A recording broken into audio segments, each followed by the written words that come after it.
कहानी। खुशी का सफर। एक छोटे से गांव में रामू नामक एक युवक रहता था। रामू का जीवन साधारण था, लेकिन उसकी आंखों में हमेशा एक अद्भुत चमक रहती थी।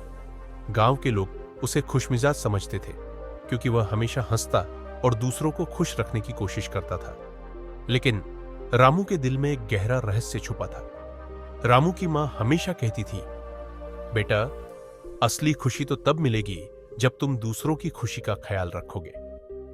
इसी प्रेरणा से रामू ने अपने जीवन को दूसरों के लिए समर्पित करने का निर्णय लिया। एक दिन गांव में एक भयंकर तूफान आया।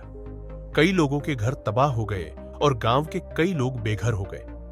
रामू ने सोचा, अगर मैं अब मदद नहीं करूंगा तो कब करूंगा। उसने गांव के बच्चों और कुछ दोस्तों के साथ मिलकर एक राहत शिविर का आयोजन किया। उन्होंने मिलकर भोजन, पानी और जरूरी सामान इकट्ठा किया। ये देखकर गांव के लोग हैरान रह गए।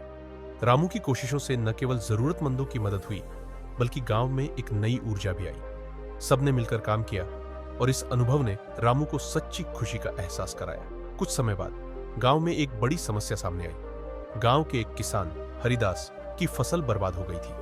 हरिदास के पास पैसे नहीं थे और उसकी चिंता ने उसे डिप्रेशन में डाल दिया था। रामू ने सोचा कि इस बार उसे हरिदास की मदद करनी चाहिए। उसने गांव के लोगों को इकट्ठा किया और एक दान अभियान शुरू किया। सभी ने थोड़ी थोड़ी मदद की और जल्द ही हरिदास को नई फसल के लिए बीज मिल गए। हरिदास की आंखों में आंसू थे, लेकिन वह मुस्कुरा रहा था। रामू ने महसूस किया कि दूसरों की मदद करने में जो खुशी थी, वह अपने लिए सच्ची खुशी से कहीं ज्यादा थी। समय बीतता गया और रामू ने महसूस किया कि खुशी का असली मतलब केवल दूसरों की मदद करना नहीं है, बल्कि अपने भीतर की खुशी को भी समझना है। एक दिन जब वह अपनी मां की कब्र पर गया, तो उसने सोचा कि उसे खुद के लिए भी कुछ करना चाहिए। रामू ने अपनी पुरानी पसंदीदा गतिविधियों को फिर से जीना शुरू किया, जैसे कि चित्रकारी और संगीत। उसने अपने लिए समय निकालना शुरू किया और अपने अंदर की खुशी को फिर से जीवित किया। गांव वाले आज भी रामू को याद करते हैं और उसकी कहानी सभी के लिए प्रेरणा बन गई है।